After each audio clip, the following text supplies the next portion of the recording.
Good morning, everyone. In last class, we studied about the voids, types of voids, tetrahedral and octahedral voids, number of voids in a cubic closed path structures, and how we can identify the octahedral and tetrahedral void. In today's class, we are going to study the imperfection in solids. Now, what do you mean by the word imperfection? Let us start. Imperfection in solids. As we all know, जैसा कि हम सभी जानते हैं, in the solids particles are packed too close to each other, so there is a very little intermolecular distance between them and the force of attraction between the particle is strong. हमने already arrangement पढ़ लिया है कि how the particle are arranged in 1 dimension, 2 dimension and 3 dimension. But the question arises कि जब particles इस type से arrange होते हैं तो क्या कोई imperfection वहां पर आता है या नहीं आता? Means that there is a regular arrangement या किसी किसी जगह पर किसी लैटिस साइट पर कोई पार्टिकल प्रेजेंट है या नहीं है, means the crystal is perfect और नॉट. हम जानते हैं the process crystallisation means the process of formation of crystals. अब जब क्रिस्टल्स फॉर्म होते हैं उस दौरान उस पर्टिकुलर क्रिस्टल के अंदर कुछ पर्टिकुलर लैटिस साइट पर क्या अराइज होता है? इम्परफेक्शंस अराइज होता है. दोज इम्परफेक्शंस को हम कहाँ पढ़ने वाले हैं? आज पढ़ने वाले. देखिए फर्स्ट लाइन में हमने कहा है solids have regular arrangement of the particles, they have both short as well as the long range order arrangement. Normally a solid consists of large number of small size particles. These small size particles have defect in them. These defect arises due to the process of the crystallization even when the crystallization occur at a very slow rate. These defects are the irregularity in the arrangement of the particles. जितनी ज़्यादा process crystallisation की slow होती है उतना ही एक perfect crystal बनता है, लेकिन बहुत स्लो होने पर भी उस क्रिस्टल के अंदर कुछ डिफेक्ट्स रह जाते हैं, कुछ इरेगुलरिटी रह जाती है. उन इरेगुलरिटीज को हम पढ़ने वाले हैं आज वाली हमारी क्लास में. चलिए स्टार्ट करते हैं. नेक्स्ट हमारी स्लाइड है द टाइप ऑफ इम्परफेक्शन और डिफेक्ट. कि सॉलिड्स में जो इम्परफेक्शंस होते हैं उन इम्परफेक्शंस को हम कितनी कैटेगरीज में डिवाइड कर सकते हैं. like these defects are of two types, point defect as well as a line defect. now हम पढ़ने वाले हैं पॉइंट डिफेक्ट का क्या मतलब होता है और लाइन डिफेक्ट का क्या मतलब होता है. जैसा कि नाम से इंडिकेट है, first of all we are going to study the point defects. These are those kind of defects which are localised, which are present only at a point, और इन पॉइंट्स को हम किसी भी क्रिस्टल में कहते हैं लैटिस पॉइंट. नहीं, like point defects. It is the irregularity of the defect from the ideal arrangement of the solid at a single point only. अगर किसी भी क्रिस्टल के अंदर एक सिंगल पॉइंट पर कोई इम्परफेक्शन आ जाए, आइडियल अरेंजमेंट से कोई डिफरेंस आ जाए उस पर्टिकुलर लैटिस पॉइंट पर, उस एक पर्टिकुलर पॉइंट पर, then that kind of defect is called as the point defects. Now second type of defect, it is the line defects. As the name indicate, line defect are the irregularities or deviation from the ideal behavior in entire rows of the lattice points. means एक particular point पर ना होकर एक complete lattice point की रो में अगर वो defect आपका अराइज हो जाता है, means that irregularity हो जाती है from the ideal arrangement, those kind of defects are called as the line defect. And these irregularities are called as the crystal defect because these are present in the crystals. तो इन irregularities को हमने क्या नाम दिया? crystal defects का. now next slide में आएगा types of point defect के बारे में. हमने पढ़ना है कि पॉइंट डिफेक्ट्स को फिर हम कितने क्लासेस में, कैटेगरीज में डिवाइड कर सकते हैं. हमने मोटे तौर पर ना इन्हें इन डिफेक्ट्स को 3 टाइप्स में डिवाइड किया है. Point defect are of 3 types. First one is stoichiometric defects, second one is impurity defect, third one is non stoichiometric defect. अब हमें ये देखना है कि स्टिकियोमेट्रिक डिफेक्ट्स क्या होते हैं, impurities डिफेक्ट क्या होते हैं, एंड नॉन स्टिकियोमेट्रिक डिफेक्ट का क्या मतलब है. Now start from the first one, that is the stoichiometric defect. As the name indicate, means after the defect, after that imperfection, the stoichiometry of the crystal do not disturb. कि इस defect के बाद में उस particular crystal की स्टिकियोमेट्री क्या ना हो, डिफर ना हो, चेंज ना हो. As the name indicate, these are those defects which do not affect the stoichiometry of the crystal. like अगर आप आयनिक सॉलिड्स में से स्टडी करते हैं तो आयनिक सॉलिड में कैटायन एंड एनायंस प्रेजेंट होते हैं. तो कैटायन और एनायन का जो रेशियो आइडियल वे में प्रेजेंट होता है, आफ्टर द डिफेक्ट में अगर वो रेशियो सेम रहे, वो रेशियो आपका चेंज ना हो, तब हम कहते हैं कि स्टिकियोमेट्री आपके क्रिस्टल की चेंज नहीं हुई. And such kind of defects are called as stoichiometric defects. Now these stoichiometric defects are of two types, like vacancy defect and the interstitial defects in non ionic solids. अगर आप ionic solids की बात कहेंगे तो वहां हम दो defect पढ़ने वाले हैं कि these are the Schottky defect और फ्रैंकल डिफेक्ट. कहीं ना कहीं जो आप पढ़ते हैं वैकेंसी डिफेक्ट आयनिक सॉलिड्स के अंदर, उसी का ही नाम क्या है आपका स्कोटकी डिफेक्ट. एंड जो इंटरस्टिशियल डिफेक्ट्स हम पढ़ेंगे उसी का ही नाम आयनिक सॉलिड्स के अंदर है Frenkel defect. Now one by one करके हम इन्हें स्टडी करते हैं. Like this is the vacancy defect. Vacancy का मतलब क्या है कि हमने पढ़ा है कि सॉलिड्स के अंदर ये डिफरेंट लैटिस साइट्स प्रेजेंट होती है. इन लैटिस साइट पर आपके जो पार्टिकल्स है, एटम्स, आयंस प्रेजेंट होते हैं. अब मान लीजिए क्या हो, इक्वल नंबर ऑफ एटम्स या कैटायंस और एनायंस दे आर मिसिंग. अगर ये जो आपके पार्टिकल्स हैं अगर ये अपनी इस साइट को छोड़ देते हैं, ये लैटिस साइट अगर वेकेंट हो जाती है, लाइक इस यहाँ इस केस में मैंने एक इस वाली साइट को वेकेंट दिखाया है और एक इस वाली लैटिस साइट को वेकेंट दिखाया है. So such kind of defects are called as vacancy defect. अब वैकेंसी डिफेक्ट मींस अगर आप इसे नॉन आयनिक सॉलिड में पढ़ रहे हैं तो वहां हम कोई कैटायन एनायन रेशियो वगैरह की बात नहीं करेंगे. हम जनरली कहेंगे some of the lattice sites are vacant. वहां पर कोई पर्टिकुलर एटम प्रेजेंट नहीं है, but stoichiometry do not disturb. जो आपका सॉलिड रहेगा वो क्या रहेगा, स्टिल स्टिकियोमेट्रिक रहेगा. इसीलिए जो वैकेंसी डिफेक्ट है it is a kind of stoichiometric defect. Now इसी के बारे में थोड़ा देखते हैं. It is a type of defect in which some of the lattice sites are vacant. So the name of the defect is vacancy defect. कुछ lattice sites में क्या होती है, वेकेंट होती है. After this kind of defect the density of the solid decreases. अब एक बात देखिए, डेंसिटी क्या है कि how this particle are closely packed. अगर बीच में से वैकेंसी आ गई, कुछ लैटिस साइट ऑक्यूपाई नहीं हुई, एम्प्टी रह गई, तो मींस हमारी जो सॉलिड की डेंसिटी है वो क्या हो गई, डिक्रीज हो गई. And such kind of vacancy defect are arises when a substance is heated. Generally जब आप किसी सब्सटेंस को, सॉलिड सब्सटेंस को हीट करते हैं तो वैकेंसी डिफेक्ट आपके अराइज होते हैं. Let's move to the next slide. हमें पढ़ना है next type of defect, that is the interstitial defect. Now question rises what do we mean by the interstitial. देखिएगा, these are the lattice sites. Lattice sites means it is the site in the crystal where the particles are present. This particle may be atom, may be ion.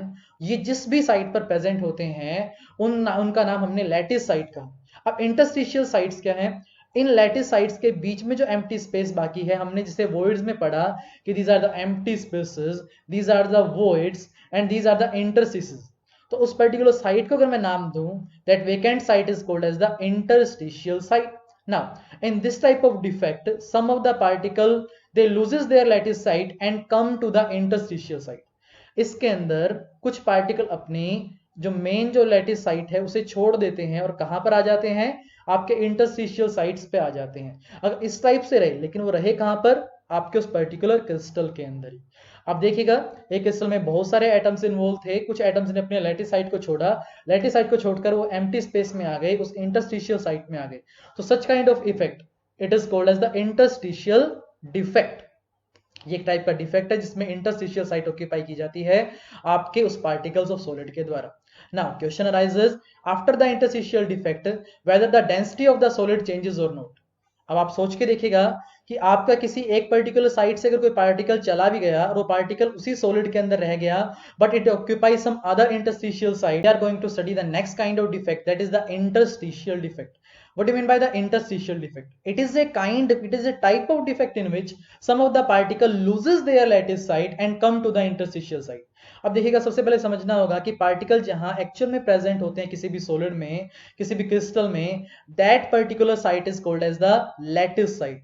अगर कोई particle अपनी lattice site को छोड़कर किसी vacant space में, किसी interstitial site पर अगर आ जाता है, उसे ऑक्यूपाई कर लेता है, that kind of defect is called as interstitial defect. अगर आप नॉन आयनिक सॉलिड में इस काइंड ऑफ डिफेक्ट को पढ़ते हैं तो इस काइंड के डिफेक्ट के बाद क्या डेंसिटी इंक्रीज होती है या डेंसिटी डिक्रीज होती है, तो आप पाएंगे कि देखिएगा कि जो पार्टिकल प्रेजेंट थे उनके बीच में और पार्टिकल आकर प्रेजेंट हो गए हैं. तो एक काइंड से अगर इस पर्टिकुलर जगह पर देखा जाए तो डेंसिटी क्या हो जाती है, आपकी इंक्रीज हो जाती है. Hence density of the solid increases after this kind of defect. ये हमने पढ़ा second kind of defect, interstitial defect. और ये जो वैकेंसी डिफेक्ट पढ़ा आपने और इंटरस्टिशियल डिफेक्ट पढ़ा, ये किसके केस में पढ़ा हमने, ये हमने पढ़ा नॉन आयनिक सॉलिड्स के केस के अंदर. Now move to the next slide. अब हमें पढ़ना है कि in the case of ionic solids which kind of defect are present. हमने स्टार्टिंग में कहा there are two kind of stoichiometric defect are present. First one is the Schottky defect and second one is the Frenkel defect. This first one is the Schottky defect. इसके बारे में थोड़ा सा देखते हैं। In the case of ionic solids the vacancy effect is called as the Schottky defect. Means अगर आपकी कोई पर्टिकुलर साइट वैकेंट हो जाए, लैटिस साइट वैकेंट हो जाए आयनिक सॉलिड्स के अंदर, तो हम उस डिफेक्ट को नाम देते हैं आपका Schottky defect. Now in this defect equal number of cation and anion are missing from their lattice site. अब इसके अंदर क्या होगा, equal number of cation and anion क्या हो गए, अपने लैटिस साइट से मिसिंग हो गए। So the stoichiometry of the crystal remain the same and it still remain the electrical neutral. Stoichiometry means the ratio of the cations and anions still remain the same, जैसा कि वो किस case के अंदर था, ideal case के अंदर था। Now density of the crystal decreases because there is some vacancy. क्या क्रिएट हुई है वहां पर, वैकेंसी, एम्प्टी स्पेस क्रिएट हुआ। So the density of the crystal decreases. Schottky defect is shown by ionic substance in which the cation and anions are of almost similar size. अगर cation और anions आपके almost similar sizes हैं, तो अगर वो अपनी sides को छोड़ के कहीं जाते भी हैं, तो जो एम्प्टी स्पेस है वो इतना सफिशिएंट नहीं होगा कि उनमें से किसी एक पर्टिकुलर आयन को ऑक्यूपाई कर ले। तो वो क्या कर जाते हैं, उस पर्टिकुलर सॉलिड को, पर्टिकुलर क्रिस्टल को छोड़कर चले जाते हैं और वहां पर क्रिएट हो जाती है आपकी vacancy. Such kind of vacancy defect in the case of ionic solid is called as the Schottky defect. ना किस टाइप के आपके सॉलिड्स ये दिखाते हैं, like NaCl, KCl, CHCl, AgBr, such kind of solids show the Schottky defect, means it is a kind of vacancy defect. ठीक है, let's move to the next slide. This is the representation of the Schottky defect or the vacancy defect in the case of ionic solid. आप देखिएगा हमने black colour वाले spheres को cations माना है and white वालों को एनायंस माना है। इसके अंदर ये डिफरेंट लैटिस साइट पे प्रेजेंट होते हैं, लेकिन आप क्लियरली देख सकते हैं कि एक एटम व्हाइट वाला मींस एक एनायन यहां से मिसिंग है, एक ब्लैक वन मींस कैटायन इस पोजीशन से मिसिंग है, इस टाइप से एक ब्लैक वन मींस कैटायन यहां से मिसिंग है, और एक व्हाइट वाला एनायन आपका इस साइड से मिसिंग है।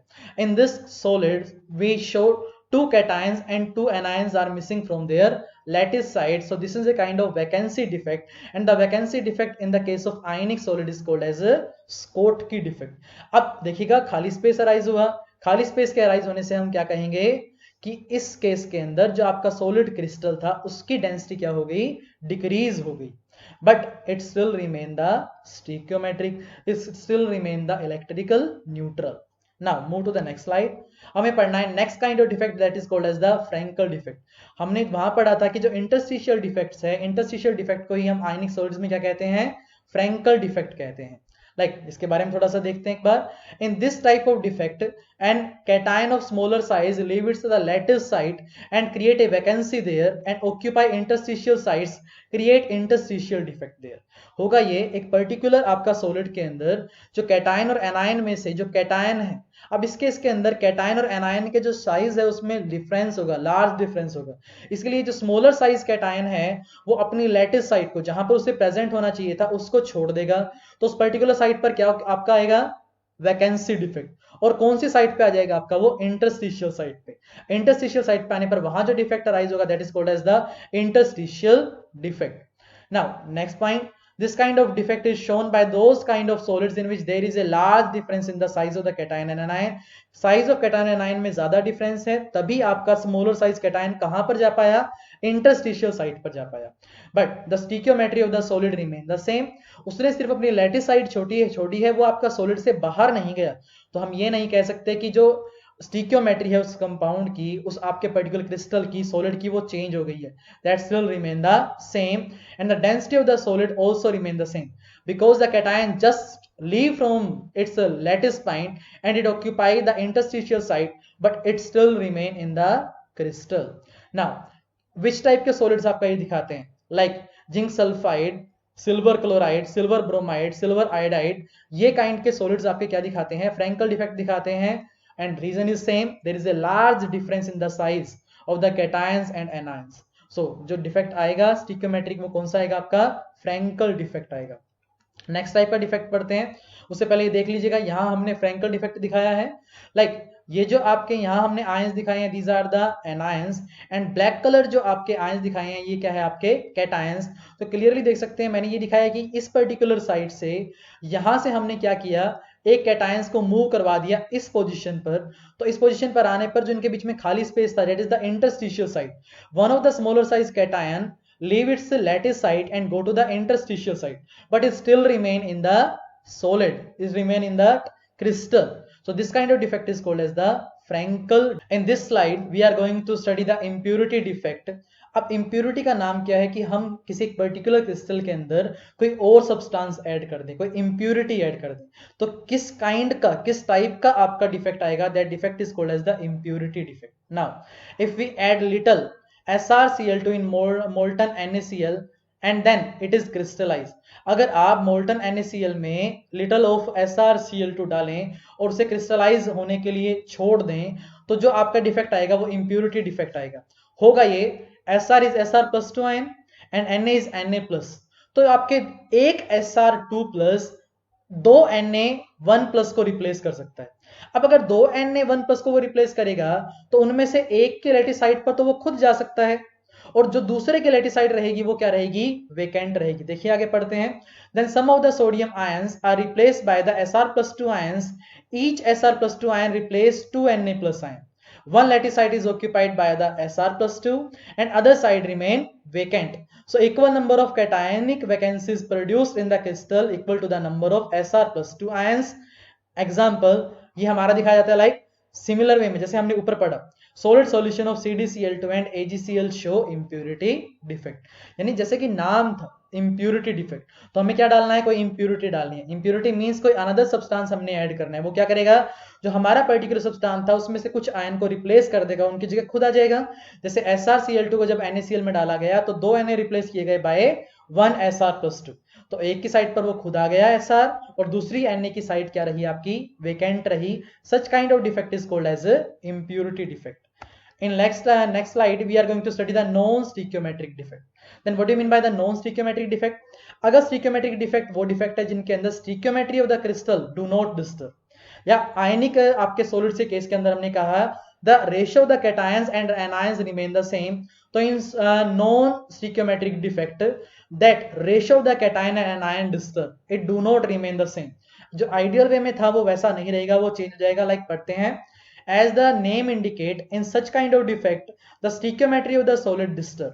सॉलिड की आपकी स्टिक्योमेट्री क्या हो जाती है, डिस्टर्ब हो जाती है। Means in such kind of defects the number of cations and anions are not the same after the defect. Defect होने के बाद जो ratio of the cations and anions है ना, वो क्या हो जाएगा, आपका चेंज हो जाएगा। It is the ratio, but the solid still remain the neutral, क्योंकि न्यूट्रलिटी तो हमें बनानी ही बनानी है। तो डिफेक्ट के बाद कुछ ऐसा होगा कि हम उसे क्या कर देंगे, न्यूट्रल भी कर देंगे, और पर्टिकुलर आपका डिफेक्ट के बाद जो सॉलिड रहेगा वो भी क्या रहेगा, न्यूट्रल रहेगा। अब हमने इस डिफेक्ट को भी टू टाइप्स में कैटेगराइज किया है। First one is metal excess defect and second one is metal deficiency defect. Like आपने आयनिक सॉलिड केस में पढ़ा है, like for example NaCl sodium chloride, Na it is a metal, Cl chlorine it is a non metal। so as the name indicate metal excess means excess of cation and metal deficient means excess of anion। let us study these two types one by one। First one, metal excess defect। as the name indicate metal excess defect means the number of the cation after this defect is greater than the number of anion। अब कोई भी metal excess defect आपका किसी आयनिक solid में किस type से हो सकता है, तो फर्स्ट टाइप पढ़ने वाले हैं that metal excess defect is due to anionic vacancy. अगर क्या हो जाए आपका उस पर्टिकुलर मेटल के अंदर, उस पर्टिकुलर सॉलिड के अंदर आपके एनायनिक वैकेंसी हो जाए, कुछ एनायंस अपनी लैटिस साइड को छोड़कर चले जाए। For example this kind of defect is shown by the alkali metal halides like the NaCl and KCl। अगर आप NaCl एंड KCl को देखेंगे तो इस काइंड का डिफेक्ट आपको यहां पर मिलेगा। जैसे कि एक एग्जांपल के तौर पर पढ़ते हैं, इफ वी हैव NaCl, जो नॉर्मल आपका सोडियम क्लोराइड है, कॉमन सोल्ट, टेबल सोल्ट है, इट्स कलर इज व्हाइट। अगर आप इसी NaCl को हीट करना स्टार्ट कर दो in the sodium vapours, when crystal of the NaCl are heated in the atmosphere of the sodium vapor, the sodium atoms are deposited on the surface of the crystal। पहले जो sodium vapours है वो क्या है, उस particular crystal के surface पे आकर डिपोजिट हो जाएंगे। उसके बाद लैटिस साइड पर जो एनायन प्रेजेंट है ना, वो अपनी साइड को छोड़ देंगे और उस Na के साथ मिलकर Na बनाएगा, बाहर वाला Na प्लस, और उसके साथ मिलकर NaCl बनाकर चला जाएगा। लाइक देखते हैं, when crystal of NaCl are heated in the atmosphere of the sodium vapor, the sodium atoms are deposited on the surface of the crystal, the chloride ions diffuse to the surface of the crystal and combine with the sodium atom to give NaCl. और ये हुआ कैसे? This happened by the loss of the electron by the sodium atom to form Na plus ions. The released electron diffuse into the crystal and occupy the anionic sites. As a result of crystals now has an excess of sodium, and the anionic sites occupied by the unpaired electron is called as the F center. तो दोबारा से देखते हैं एक बार, हुआ ये हमारे पास एक NaCl का क्रिस्टल था, NaCl क्रिस्टल को हमने सोडियम वेपर के अंदर गर्म किया, तो सबसे पहले जो सोडियम एटम्स थे वो उसके सरफेस पे आके चिपक गए, उसके बाद जो एनायनिक साइट्स थी जहां पर एनायंस प्रेजेंट थे लैटिस साइड पर, वो डिफ्यूज हो गए, चले गए किसके साथ? जो बाहर जो आपका Na आया था उसके साथ। तो बाहर जो Na आया था वो कन्वर्ट होगा Na पॉजिटिव के अंदर, अंदर से बाहर गया Cl नेगेटिव, दोनों मिलकर बनाएंगे आपका NaCl, और जो बाहर आपका इलेक्ट्रॉन छोड़ा है सोडियम एटम ने वो अंदर आ जाएगा क्रिस्टल के अंदर, और कोई भी एनायनिक साइट ऑक्यूपाई करेगा, जो भी वो साइट ऑक्यूपाई करेगा that site is called as the F centre. देखिएगा, ये हमने यहाँ पर इस डिफेक्ट को दिखाया है, that is the metal oxide defect due to the anionic vacancy. हुआ ये कि हमने सोडियम वेपर के प्रेजेंस में से गर्म किया, तो यहाँ पर जो आपका एनायन प्रेजेंट था वो एनायन उस सोडियम के साथ मिलकर चला गया, और इस साइट को किसने ऑक्यूपाई किया? आपके वो जो इलेक्ट्रॉन छोड़ा था उस बाहर वाले Na ने, सोडियम ने Na प्लस आयन बनने के दौरान, that site is called as the F centre. जिस साइट पर ये इलेक्ट्रॉन्स प्रेजेंट होते हैं उस साइट का नाम क्या है? आपका F centre. Let us move to the next slide. अब नेक्स्ट स्लाइड में हमने पढ़ना है metal oxide defect due to the extra cation present, कि क्या हो कि आपका एक्स्ट्रा कैटायन अगर प्रेजेंट हो गया उसकी वजह से अगर मेटल एक्सेस डिफेक्ट हो जाए, that kind of defect is called as the metal excess defect and which arise due to the presence of extra cation. Like zinc oxide is white in colour at room temperature, on heating it loses oxygen and turns yellow. यानी अगर आप zinc oxide को अगर heat करते हैं तो Zn+2 में convert हो जाता है और ऑक्सीजन रिलीज करता है। Now there is a excess of zinc in the crystal and its formula became Zn1 plus X, जो एक्स्ट्रा आ गया O. The excess Zn+2 ion moved to the interstitial sites and the electron to the neighboring interstitial sites.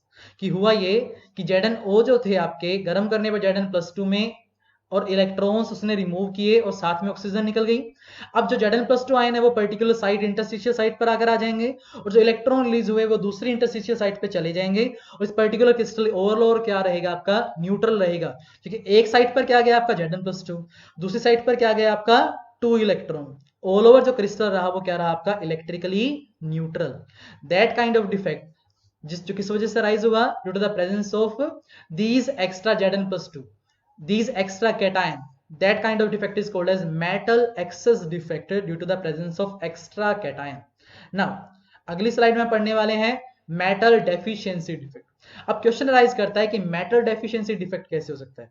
Metal deficiency means cation की deficiency हो जाए और anions आपके increase हो जाए। Like iron oxides के अंदर ये केस बड़े इजीली हमें मिलता है, लाइक FeO। इसे केस के अंदर हम जानते हैं कि Fe प्रेजेंट आपका Fe+2 की फॉर्म में and oxygen is present in the form of O2 negative. लेकिन हम जानते हैं कि आपका वेरिएबल वैलेंसी शो करता है कौन? आयरन। ये आपका फेरस आयन भी दिखाता है, ये आपका फेरिक आयन भी दिखाया। Like Fe+2 it is the ferrous one and Fe+3 it is the ferric one. अगर आपका आयरन ऑक्साइड केस के अंदर, FeO के केस के अंदर कुछ Fe+2 अगर आपके Fe+3 में कन्वर्ट हो जाए, अगर वो आपके Fe+2 से +3 में कन्वर्ट हो जाते हैं, तो उस केस के अंदर कुछ Fe+2 अपनी साइट को छोड़कर चले जाएंगे, क्योंकि वो जो ऑल ओवर वैलेंसी है that is satisfied by the increase in the oxidation state. Like हम पढ़ते हैं in the crystal of FeO some Fe+2 cations are missing and the loss of the positive charge is made by the presence of the required number of Fe+3 ions। अगर कोई particular Fe+2 ion अपनी site को छोड़कर चले जाते हैं तो जो दूसरे Fe+2 है वो अपनी कन्वर्ट कर लेंगे ऑक्सीडेशन स्टेट को +3 के अंदर, ताकि ऑल ओवर आपका जो सॉलिड रहे वो क्या रहे? इलेक्ट्रिकली न्यूट्रल रहे। But the ratio of the cation and anion after the defect changes. ये आइडियल वे जैसा नहीं रहा, जो आइडियल में उनका रेशियो था वैसा नहीं रहा, ये चेंज हो गया। So which kind of defect is this? This is the kind of metal deficiency defect.